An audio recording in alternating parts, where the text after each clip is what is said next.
नमस्कार ମୁଁ ପ୍ରଭାତୀ ମଞ୍ଜୁରୀ ବେହେରା ଭଞ୍ଜନଗର ଗଞ୍ଜାମ।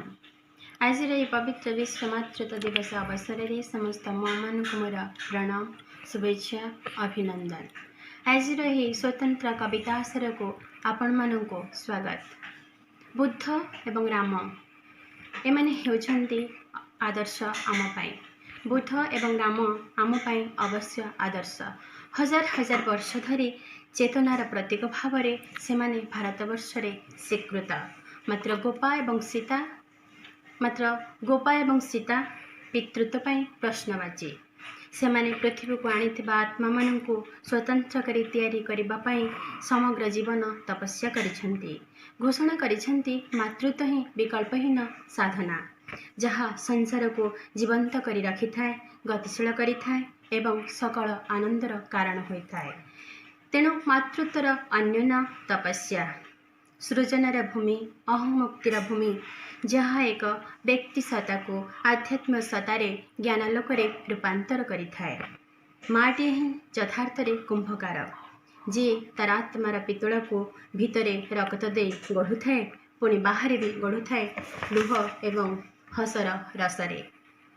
ତା ପିଲା ବାଘ ପରି ବଳବାନ ହେବ, ଘୋଡ଼ା ପରି ବେଗବାନ ହେବ। ତେଣୁ ବେକରେ ସେ ବାଘ ନଖ ଓ ଅଣ୍ଟାରେ ବାନ୍ଧିଦିଏ ଘୋଡ଼ା ଚୁଟିର ଚଉଁରୀ। ଜହ୍ନକୁ ତଳକୁ ଓହ୍ଲାଇ ଆଣି ଘୋଷଣା କରିଦିଏ, ସୂର୍ଯ୍ୟ, ତାରା, ନଈ, ପାହାଡ଼, ଝରଣା ସବୁ ହୋଇଯାଏ ଖେଳ ପଡ଼ିଆ। ତା ପିଲା ଆକାଶ ଛୁଆଁ ହେଉ, ସବୁ ମା ଚାହେଁ, ମାତ୍ର ନିଜେ ଥାଏ ତଳେ ମାଟି ପରି। ତେଣୁ ମାକୁ କୁହାଯାଇଛି ମାଟି ସର୍ବଂସହା। ତେଣୁ ମାଟିଏ ହେବା, ମାତୃତ୍ୱକୁ ଅନୁଭବ କରିବା ବି ଏତେ ସହଜ ନୁହେଁ। ତାହା ଏକ ଅନାସକ୍ତ ଆନନ୍ଦ, ଅନାମିଳ ଆବେଗ, ପୂର୍ଣ୍ଣତା ଓ ସମର୍ପଣ। ମାତୃତ୍ୱର ଏହି ପୂର୍ଣ୍ଣତା ଓ ସମର୍ପଣକୁ ଅନୁଭବ କରାଯାଇପାରିଲେ ବିଶ୍ୱ ମାତୃତ୍ୱ ଦିବସ ପାଳନର ଯଥାର୍ଥତା ପ୍ରତିପାଦିତ ହୋଇପାରିବ। ଆଜିର ଏହି ଅବସରରେ ଆମେ ଫୋନରେ ପଚାରିଥିଲୁ ବିଶିଷ୍ଟ କବୟିତ୍ରୀମାନଙ୍କୁ ସେମାନଙ୍କ ଜୀବନର ମା'କୁ ନେଇ ଅନୁଭୂତି। ସେମାନେ ବଖାଣିଥିଲେ ସେମାନଙ୍କ କବିତା ମାଧ୍ୟମରେ ମା'ର ବ୍ୟାଖ୍ୟା ଓ ଆଖ୍ୟାକୁ ନେଇ। ଆଜିର ଏହି ଆସରକୁ ଆସନ୍ତୁ ଶୁଣିବା। ନମସ୍କାର, ଆପଣମାନେ ସମସ୍ତେ ଭଲ ଥିବେ। ଲକଡାଉନ ଭଳି ସମୟରେ ମୋର ଗୋଟେ ଛୋଟ ଗପ ଶୁଣନ୍ତୁ। ଗପର ନାଁ ଦିଶୁନଥିବା ଦୃଶ୍ୟ। ମୁଁ ଏଇ ଘରୁ ବାହା ହେଇ ବିଦା ହେଇଥିଲି ଆଜି ଠିକ୍ 5 ଦିନ ତଳେ। 5 ଦିନ ତଳେ ବାହା ହେଇ ଯାଇଥିଲି ମୋର ସ୍ୱପ୍ନର ରାଜକୁମାର ସହ ଘର କରିବା ପାଇଁ। ବାବା ଜମା ରାଜି ହେଉନଥିଲେ। ଘରେ 3 ନମ୍ବର ଝିଅ ବୋଲି ବାବାଙ୍କର ମୋ ପ୍ରତି ଜନ୍ମରୁ ଅନାଦର। ମୋର ଯେଉଁ କଥାରେ ହଁ, ବାବାଙ୍କର ସେଇ କଥାରେ ନା। ତେବେ ସବୁବେଳେ କବଚ ଭଳି ଠିଆ ହେଉଥିଲା ମୋ ମା'। ଏଥର ବି ସେଇ କଥା ହେଇଥିଲା। ସୁମନକୁ ବାହା ହେବା କଥା କହିବାରୁ ବାବା ସଫା ମନା କରିଦେଇଥିଲେ। କିନ୍ତୁ ମା' ତାଙ୍କୁ ବୁଝେଇଥିଲା ବହୁତ କଷ୍ଟରେ ବୁଝେଇବା ପରେ ମୋ ବାହାଘର ହେଇଥିଲା। ଆଉ ଏଇଠୁ 5 ଦିନ ତଳେ ମୁଁ ବିଦା ହେଇଯାଇଥିଲି। ଅଥଚ ଆଜି ମୁଁ ଫେରି ଆସିଥିଲି। ଫେରି ଆସିବା ପରେ ମା' ବାରମ୍ବାର ଗେଟ୍ ପାଖକୁ ଯାଇ ଦେଖୁଥିଲା, କାର୍ ପାଖକୁ ଯାଇ ଦେଖୁଥିଲା ସୁମନ ମୋ ସହ ଆସିଛନ୍ତି କି ନାହିଁ। ମୋର କିଛି ମନେ ପଡ଼ୁନଥିଲା। ମୋତେ ବହୁତ କଷ୍ଟ ଲାଗୁଥିଲା, ବହୁତ ଥକା ଲାଗୁଥିଲା। ମନେ ପଡ଼ୁଥିଲା କେମିତି ଗତ 4 ଦିନ ଧରି ମୁଁ ମଝି ରାତିରେ ନିଦରୁ ଉଠି ଆସି ବାଲକୋନି ଧରି ଠିଆ ହେଇଥିଲି। ବାଲକୋନିର ରେଲିଂ ଧରି ଠିଆ ହେଉଥିଲି, ଆକାଶକୁ ଚାହୁଁଥିଲି। ସେଇ ତାରା, ସେଇ ନକ୍ଷତ୍ର, ସେଇ ଆକାଶ। ଅଥଚ କେତେ କ'ଣ ବଦଳି ଯାଇଥିଲା ମୋ ଭିତରେ ଓ ବାହାରେ। ଘର ଭିତରେ ଶୁଭୁଥିଲା ଜଣେ ପରିତୃପ୍ତ ପୁରୁଷର ଘୁଙ୍ଗୁଡ଼ିର ଶବ୍ଦ। ସେ ନିଦରେ ଥିଲେ। ଏ ନିଦ, ଏ ତୃପ୍ତି ଅଧିକାରର ପୁରୁଷର ତୃପ୍ତ ରମଣର ପ୍ରେମଯୁକ୍ତ ସମ୍ଭୋଗ ଆଦୌ ନୁହେଁ। ଏମିତି ହେବାର ନଥିଲା ମୋ ଜୀବନ। କାହିଁକିନା ମୁଁ ତ ନିଜ ଇଚ୍ଛାରେ ବାହା ହେଇଥିଲି, ନିଜ ଇଚ୍ଛାରେ ଖୋଜି ଖୋଜି ବାହା ହେଇଥିଲି ସୁମନକୁ। କିନ୍ତୁ ଏମିତି ହିଁ ହେଲା। ମୋତେ ସେଥିପାଇଁ ବହୁତ କଷ୍ଟ ଲାଗୁଥିଲା। ମୁଁ ସବୁଦିନ କାନ୍ଦୁଥିଲି। ମୋ ଆଖିରୁ ଲୁହ ବୋହୁଥିଲା, ଅଥଚ ମୁଁ ଲୁହକୁ ପୋଛିବାକୁ ବି ଚାହୁଁନଥିଲି। ସେଥିପାଇଁ ଦିନେ ପାହାଚ ତଳକୁ ଓହ୍ଲେଇଲି ତ ଗ୍ୟାରେଜରୁ ଗାଡ଼ି ନେଇ ଆସିଲି। ଜାଣିନି ଏତେ ଲମ୍ବା ରାସ୍ତା କେମିତି ଏକା ଗାଡ଼ି ଚଲେଇ ପହଞ୍ଚିଛି। ପହଞ୍ଚିବା ପରେ ଏବେ ମା' କହୁଥିଲା, ତୋତେ କ'ଣ କରିବି, ତୋତେ ପାଣି ଦେବି? ମୁଁ କହିଲି ନା, ମୋର ପାଣି ଦରକାର ନାହିଁ, ତୁ ଖାଲି ଘର ଭିତରକୁ ଚାଲିଲୁ। ମା' କହିଲା, ତୁ ଏମିତି ଏକା ଆସୁଛୁ ଯେ? ମୁଁ କହିଲି, ତୁ ମୋତେ କିଛି ପଚାରେନା, ଖାଲି ଗୋଡ଼ ଲମ୍ବେଇ ବସେ, ମୁଁ ତୋ କୋଳରେ ଟିକେ ମୁଣ୍ଡ ରଖି ଶୋଇଯିବି। ମା' ସେମିତି ବସିଲା ଗୋଡ଼ ଲମ୍ବେଇ, ଆଉ ମୁଁ ତା କୋଳରେ ମୁଣ୍ଡ ରଖି ଶୋଇପଡ଼ିଲି। କିନ୍ତୁ ନିଦ ହେଉନଥିଲା। ଟିକିଏ ପରେ ଉଠି କହିଲି, ମା', ମୁଁ ବୁଝିପାରିଲି, ମୁଁ ଆଜି ବୁଝିପାରିଛି। ତୋତେ ଯେଉଁ ବାରମ୍ବାର ପଚାରୁଥିଲି, ଥରେ ନୁହେଁ, 2 ଥର ନୁହେଁ, 100 ଥର ଦିନକୁ ବା ତାଠୁ ଅଧିକ ଥର, ଯେ ମୋତେ କାହିଁ ତୁ 3 ନମ୍ବର ଝିଅ କରି ଜନ୍ମ କଲୁ ପୁଅଟେ ପାଇଁ ନା। ମୁଁ ଆଜି ବୁଝିପାରିଛି ତୁ କାହିଁ ମୋତେ ସତରେ ଜନ୍ମ କରିଥିଲୁ। ମା ମୋ ମୁହଁରେ ହାତ ଦେବାକୁ ଚାହୁଁଥିଲା, କିନ୍ତୁ ମୁଁ କଥା କହିବା ପାଇଁ ଚାହୁଁଥିଲି। ମୁଁ କହିଲି ଯେ ମା ମୁଁ ବୁଝିପାରିଛି, ସବୁ ସୃଷ୍ଟିର ଆରମ୍ଭରେ, ସବୁ ସୃଷ୍ଟିର ପଛରେ ଗୋଟେ ସୁନ୍ଦର ଇତିହାସ ନଥାଏ। ସବୁ ସୃଷ୍ଟି ଗୋଟେ ମାତୃତ୍ୱର ଇଚ୍ଛା କି ଇପ୍ସାରୁ ଆସିନଥାଏ। ବେଳେବେଳେ ପୁରୁଷର ଅତ୍ୟାଚାରକୁ ସହି ନେବାକୁ ହୁଏ ନିଜ ଦେହରେ, ଗୋଟେଇ ନେବାକୁ ପଡ଼େ ନିଜ ପେଟ ଭିତରେ। ଏବଂ ହୁଏତ ଆମ ଦେଶର ସବୁ ସ୍ତ୍ରୀ ଲୋକମାନଙ୍କର, ସବୁ ବିବାହିତ ସ୍ତ୍ରୀ ଲୋକମାନଙ୍କର ଏଇ ଭାଗ୍ୟ। ମା ମୋତେ ଆବାକା ବାହି ଚାହିଁ ରହିଥିଲା, ତା ଆଖିରୁ ଧାର ଧାର ଲୁହ ବହୁଥିଲା। ମୁଁ ତାକୁ ଧରିବି ବୋଲି ଭାବୁଥିଲି, ତା କୋଳରେ ମୁଣ୍ଡ ଦେଇ ଶୋଇବି ବୋଲି ଭାବୁଥିଲି, କିନ୍ତୁ ତା ହାତ ପାଦ ସବୁ ପାଣି ପରି ଓଦା ହେଇଯାଉଥିଲା। ମୋର ବି। ଧନ୍ୟବାଦ। ବୋଉ, ତୁ ଚାଲିଗଲା ପରେ ସବୁକିଛି ତ ସେମିତି ଚାଲିଛି ଠିକ୍ ଆଗ ପରି। ତୁ ଚାଲିଗଲା ପରେ ସବୁକିଛି ତ ଚାଲିଛି ଠିକ୍ ଆଗ ପରି। ଖାଲି ଯାହା ବେଳେବେଳେ କେଉଁଠୁ ଆସୁଛି ଲୁହ ଅତଡ଼ାଏ ପେଟ ମୋଡ଼ି ହୋଇ ତକିଆ ଭିଜେଇ। ଖାଲି ଯାହା ବେଳେବେଳେ କେଉଁଠୁ ଆସୁଛି ଲୁହ ଅତଡ଼ାଏ ପେଟ ମୋଡ଼ି ହୋଇ ତକିଆ ଭିଜେଇ।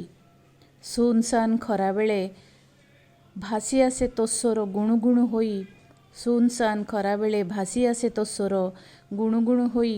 ପହଁରି ଯାଏ ଆଖି କାହିଁ କେତେ ଦୂର ଆଉ ଥରେ ତୋତେ ଟିକେ ଦେଖିଦେବା ପାଇଁ।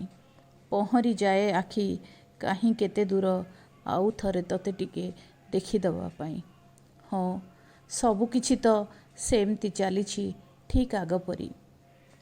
ଖାଲି ଯାହା ବେଳେବେଳେ ବୋଉ ବୋଉ ବୋଲି ଡାକେ କବାଟକୁ କିଳି ଦେଇ। ଖାଲି ଯାହା ବେଳେବେଳେ ବୋଉ ବୋଉ ଡାକେ କବାଟକୁ କିଳି ଦେଇ। ତୋ ଚଷମା ଆଉ ବାପାଙ୍କ ରୁଦ୍ରାକ୍ଷ ମାଳି, ତୋ ଚଷମା ଆଉ ବାପାଙ୍କ ରୁଦ୍ରାକ୍ଷ ମାଳି ମହ ମହ ବାସେ ମୋତେ ବୋଉ ବୋଉ ପରି। ମହ ମହ ବାସେ ମୋତେ ବୋଉ ବୋଉ ପରି। ହଁ, ସବୁକିଛି ତ ସେମିତି ଚାଲିଛି ଠିକ୍ ଆଗ ପରି। ଖାଲି ଯାହା ଚାରିଆଡ଼ ଖାଁ ଖାଁ, ଖାଲି ଯାହା ଚାରିଆଡ଼ ଖାଁ ଖାଁ, ମୋ ଭିତର ବାହାର ଆଉ ତୋ ଶୋଇବା ଘର। ଖାଲି ଯାହା ଚାରିଆଡ଼ ଖାଁ ଖାଁ, ମୋ ଭିତର ବାହାର ଆଉ ତୋ ଶୋଇବା ଘର। ଅଗଣା କୁଣ୍ଡରେ ବୁଦ୍ ବୁଦ୍ ଫେଣ ଉଠେ ମୋ ଅସହାୟତା ଆଉ ତୋ ଅକୁହା କଥାର। ଅଗଣା କୁଣ୍ଡରେ ବୁଦ୍ ବୁଦ୍ ଫେଣ ଉଠେ ମୋ ଅସହାୟତା ଆଉ ତୋ ଅକୁହା କଥାର।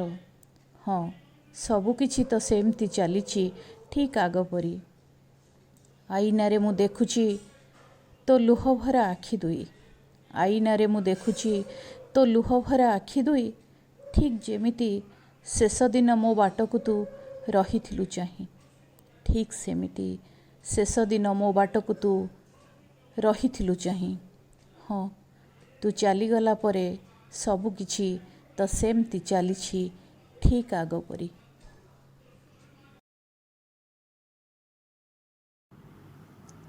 ଶୀର୍ଷକ ମା। ଦିନେ ସେ ମୋତେ ଶଙ୍ଖା ସିନ୍ଦୁର ଅଳତା ଓ ନୂଆ ଶାଢ଼ୀ ପିନ୍ଧେଇ ଶାଶୁଘରକୁ ବିଦା କରିଥିଲା। ମନରେ କେବେ ଆସିନଥିଲା ଯେ ମୋତେ ବି ଦିନେ ଏହିପରି ନୂଆ ଶାଢ଼ୀ, ନୂଆ ଚୁଡ଼ି, ସିନ୍ଦୁର ଓ ଅଳତା ତାକୁ ପିନ୍ଧେଇ ଦେବାକୁ ହେବ। ମୋତେ ସେ ଯେବେ ପିନ୍ଧେଇଥିଲା ସେତେବେଳେ ତ ସେ ଓ ମୁଁ ଦୁହେଁ କୁଣ୍ଢାକୁଣ୍ଢି ହୋଇ କାନ୍ଦିଥିଲୁ। ହେଲେ ଆଜି ସେ ନିର୍ବିକାର ଭାବେ ସବୁ ପିନ୍ଧୁଥିଲା ଆଉ ମୁଁ ଏକା କାନ୍ଦୁଥିଲି।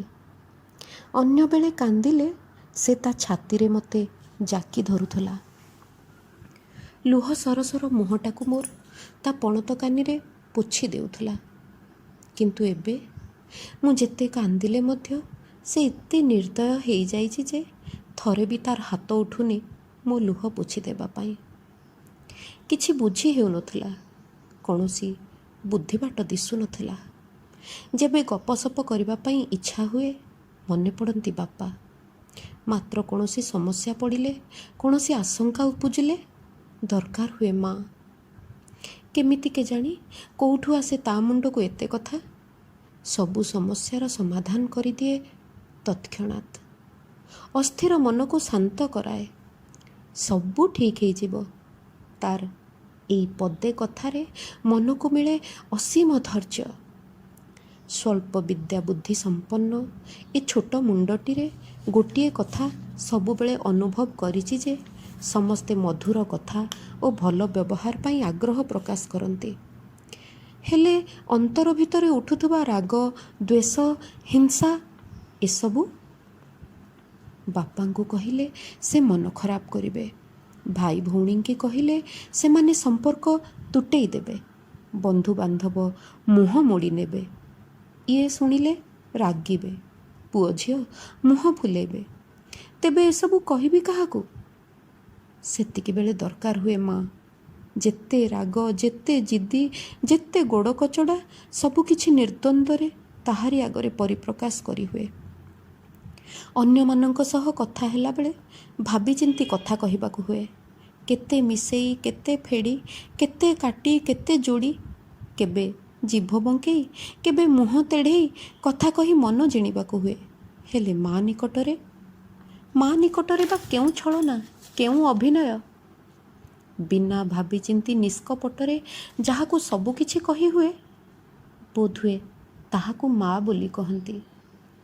ଏବେ ଏସବୁ ରାଗରୁଷାକୁ ନିଜ ଭିତରେ ଚାପି ରଖିବାକୁ ହେବ, ନିଜକୁ ନିଜେ ବୁଝେଇବାକୁ ହେବ, ନିଜ ଲୁହ ନିଜ ହାତରେ ପୋଛିବାକୁ ହେବ। କେହି ଆଉ ଛାତିରେ ଜାକି ଧରି ସବୁ ଠିକ୍ ହେଇଯିବ ବୋଲି କହିବନି। ଯେତେବେଳେ କେହି କହୁଥିଲା ତାର ମା ଚାଲିଗଲା ବୋଲି ମୁଁ ଆଶ୍ଚର୍ଯ୍ୟ ହେଉଥିଲି। ମୁହଁ ଖୋଲି ନ ପଚାରିଲେ ବି ମନେ ମନେ ନିଜ ଭିତରେ ବିଶ୍ୱାସ ଓ ଅବିଶ୍ୱାସର ଦ୍ୱନ୍ଦ୍ୱ ମଧ୍ୟରେ ଛନ୍ଦି ହେଇ ପଡ଼ୁଥିଲି। ସତରେ କ'ଣ ମା ମାନେ ମରନ୍ତି?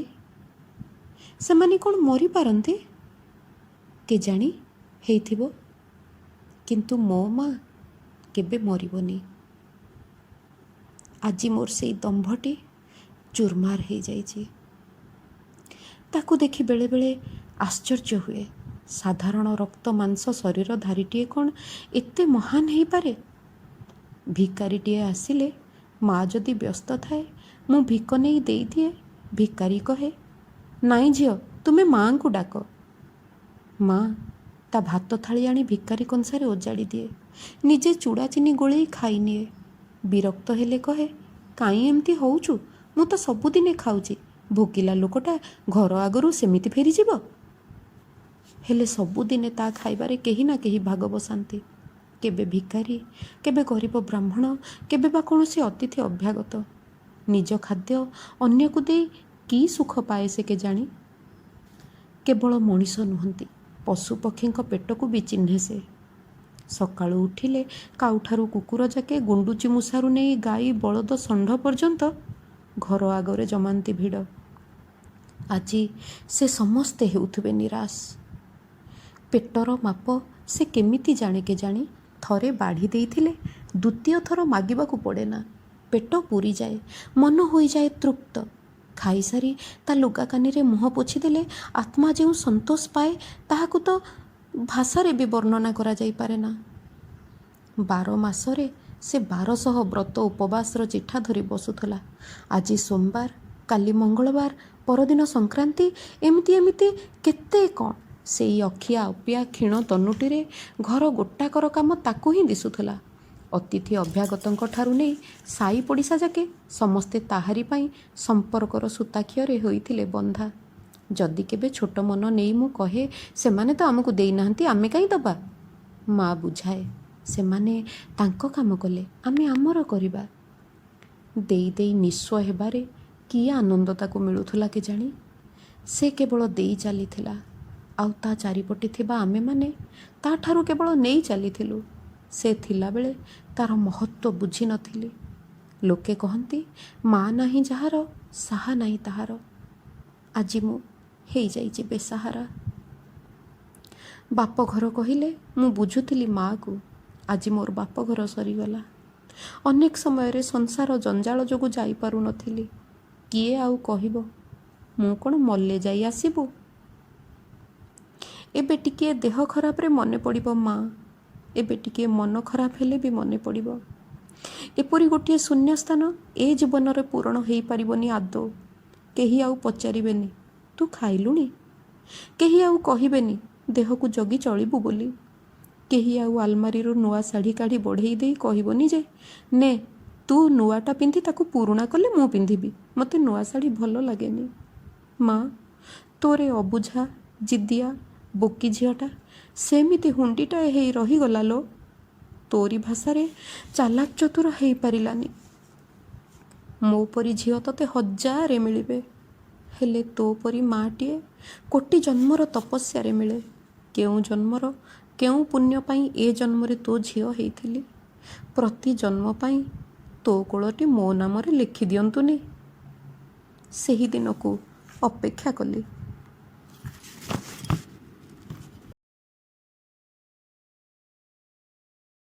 विश्व मातृ दिवस रे पृथ्वीर सबु माँ मानू मु डॉक्टर सुषमा मिश्र प्रणाम जनाऊँगी। यही परिप्रेक्षी रे मोर कविताटी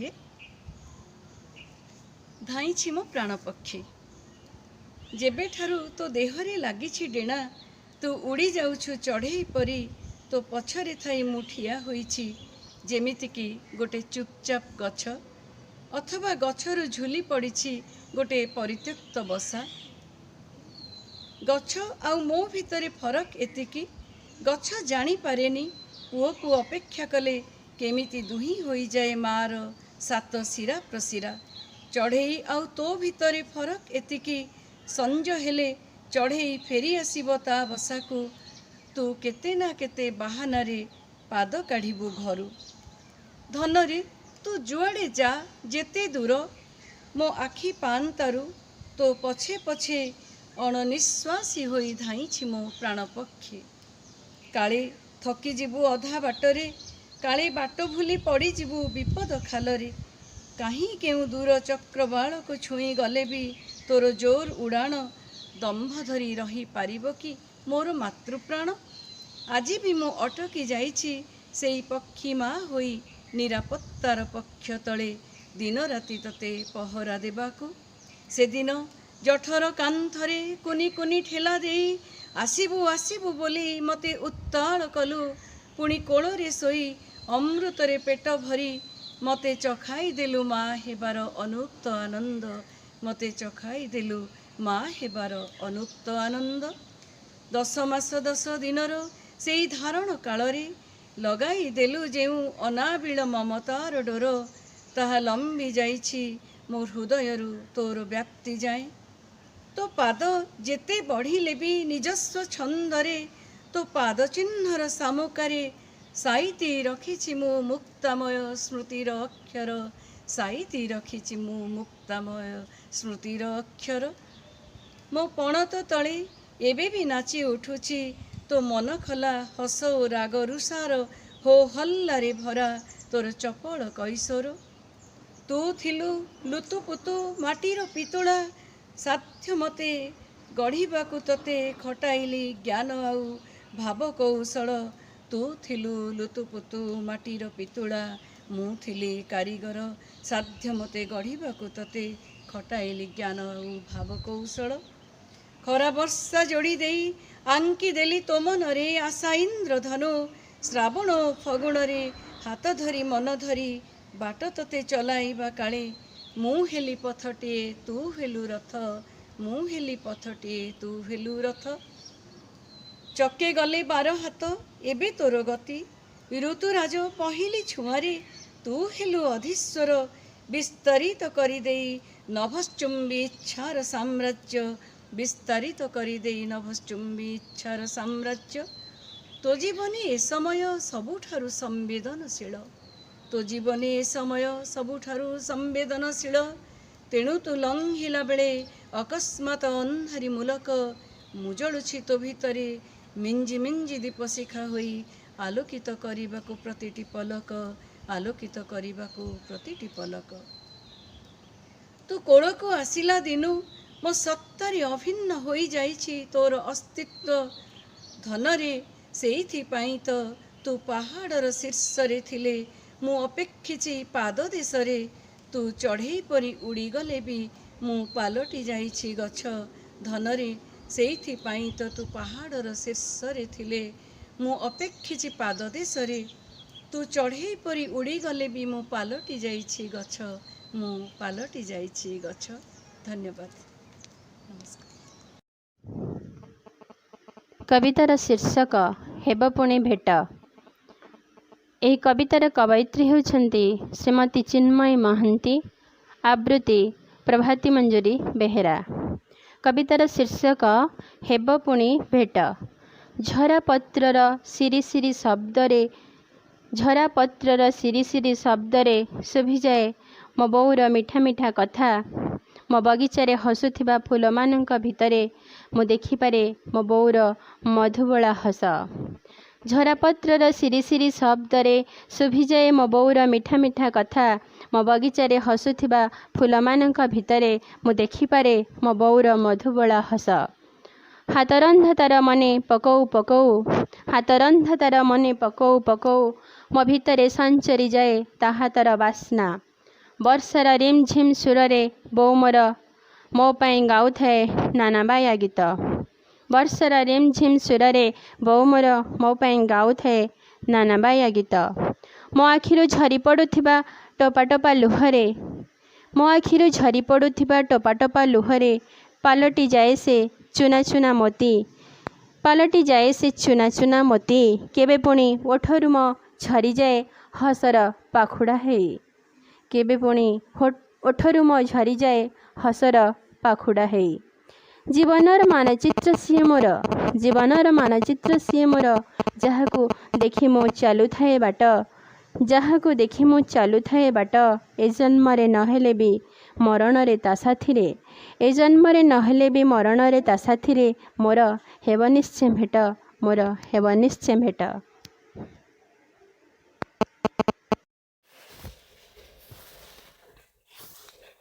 ମାତୃଦିବସର ଶୁଭେଚ୍ଛା ଅଭିନନ୍ଦନ ପ୍ରେମ ଓ ପ୍ରଣାମ।